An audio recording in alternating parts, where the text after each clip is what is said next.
Power and money in the game of politics. I believe that the term game is completely appropriate when discussing politics.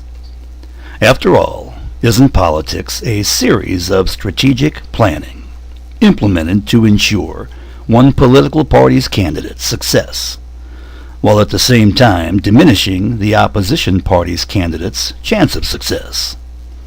There's a winner and there's a loser. Power and money have always been the major factors in the American political process, and they always will be.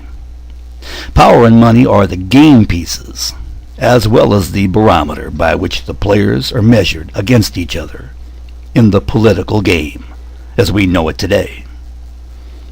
This political game was conceived by and carefully constructed by the major political parties, in a manner designed to isolate the individual and collective concerns of the voting public.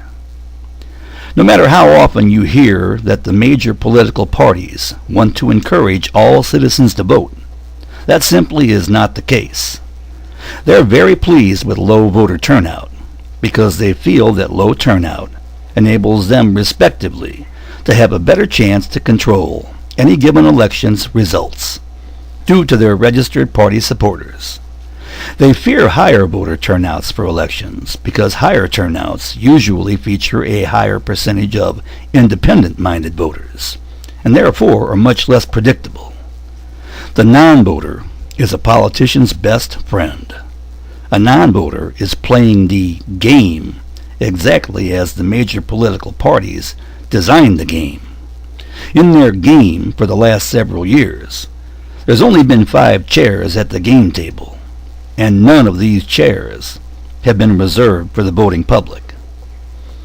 Seated at the 5 chairs, in no particular order, are the Republican Party, the Democrat Party, the politicians, the special interest groups, and the lobbyists.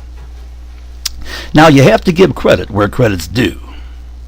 Over several years, they have managed to build, mold, and rig their political game to a point that every player wins. Yes, all 5 of the seated participants wins. Now, just in case you doubt that they all win something, consider the major parties and the politicians, even when losing elections, win huge amounts of money to campaign year-round from the special interest groups and lobbyists. The special interest groups and lobbyists win exceptional access to legislators, and they're rewarded with tremendous returns on their investments in our political process by the very politicians they support with campaign contributions through legislation that's favorable to their respective causes and industries, fantastic tax breaks, and continued immediate access to elected officials. It's because of these types of overly cozy relationships that terms like welfare for the rich and legalized bribery have become associated with our political and governmental processes. You might wonder, somebody has to lose, don't they? Well, the only people who lose in the political game are the people that aren't seated at the table, the voters.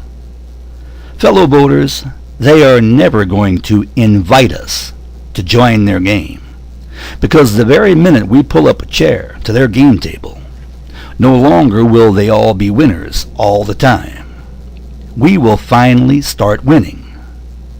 Let's unite and use our collective voting power to claim our chair at the table and announce to the political parties, the politicians, special interests, and the lobbyists, we're in.